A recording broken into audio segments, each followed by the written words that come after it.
اوه شيت ماي براذرز، الخرافات رجعت مرة ثانية. انا حسبتها انتهت من ايام ابو جهل، بس نو، كانت نايمة وهسه رجعت لكي تعبث بعقولنا. شفت مقطع بالتيك توك، المقطع هو ظهور نبي جديد بالعراق. شت يا ولد، دخلت المقطع حتى اتأكد منه وكانت الصدمة. شوفوا من المقطع. دعي رحيم إنه نبي مرسل من السماء، وأنه كلم الله وانطلقت دعوته من سوق الشيوخ في ذي قار. شنو تضحك علينا انت؟ اي شت يا ولد، هذا مجنون يحسب نفسه نبي. اتوقع هذا تأثير البيرة الاسلامية يا جماعة الخير. هذا يحسبنا ما نعرف قصة النبي موسى ولا شنو، نبي وكلم الله وما ادري شنو من هذا الكلام. متأثر بقصة موسى حبيبي، تأثر بها على كيفك، لا تكذب علينا. أنا نبي وكلم رب العالمين، كلمني رب العالمين قبل 6 أشهر، أعد نفسي للتكليم. من هنا حتى 42 عاما قال لي يكتمل عمرك 86 حتى تأتي إلي. والله يا شباب هذا شارب شي، لا تقنعوني. أول مرة أشوف نبي لابس دشداشة أم الياخة ومشط تسريحة الموضة ويتكلم عربي باللهجة العراقية بعد، ويقول كلمت الله قبل 6 أشهر. شت يا ولد، أستغفر الله. والله التيك توك هذا أبو كلب مصنع للكذب والخرافات. شهر بديت تتكلم ويا رب العالمين؟ قبل شلون صار الكلام؟ شلون جاني من يعني الكلام من السماء، كلام رب العالمين كلمني من السماء. روح عم روح عم روح لا خلي الناس تضحك عليك، روح بعد لا تسوي. أعد نفسي هذه 6 أشهر حتى يكلمني الغروب من جرف النهار.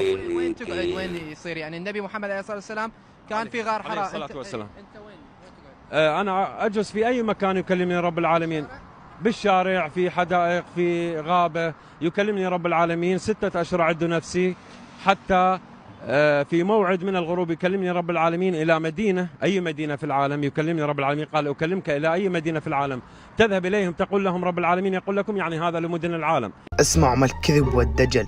في كل مدينة وقت الغروب يكلمني عند الشاطئ وسط الغابة، وأين أكون غاب. أول شي وين أكو غابات بالعراق، بعدين اسمعوا كذبته. قام يرتب وكل شوي يقول عند الغروب تذهب إليهم وتقول لهم رب العالمين يقول لكم هذا لمن العالم وهذه مدر.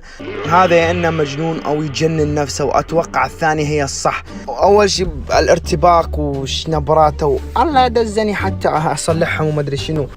اليوم من رحت السوق الشيوخ قلت لهم أنا نبي مرسل من السماء، شنو كان ردة فعلهم؟ هو رد فعلهم لا يريدون. ورب العالمين قال لي أولا تذهب إلى سوق الشيوخ، قال لي رب العالمين أولا تذهب إلى مدينتك سوق الشيوخ تقول لهم رب العالمين يقول لكم، وأنا أعلم بأنهم لا يريدون. والله هذا يا جماعة الخير أكبر نصاب.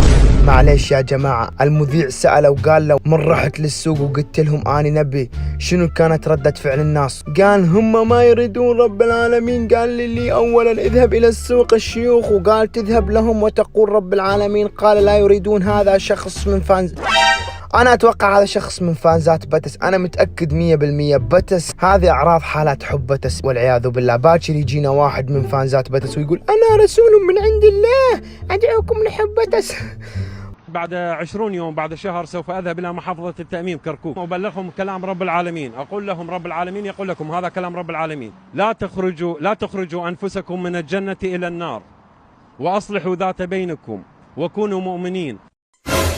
لأنه يقول الله قال لي روح الكركوك وقول لهم لا تخرجوا أنفسكم من الجنة. هذا أبده كلام سمعته بحياتي، والله ما أقدر أكذب عليكم. وبالنهاية قال أصلحوا ذات بينكم وكونوا مؤمنين. خلوني أطلع كذبته. أول شي بالقرآن مذكور هذا الكلام كله، إصلاح ذات البين وكونوا مؤمنين ولا تخرجوا من الجنة إلى النار. ثاني شي رب العالمين ليش يدزك أنت رسول وهذا كله مكتوب بالقرآن؟ زبدة المقطع أنت كذاب وتدور شهرة ما أدري تجنن بنفسك. اللي أريد أقوله أنت الزبدة هذا أبو كلب، واللي عنده احتراض على الانستا هذا شتي. مع السلامة.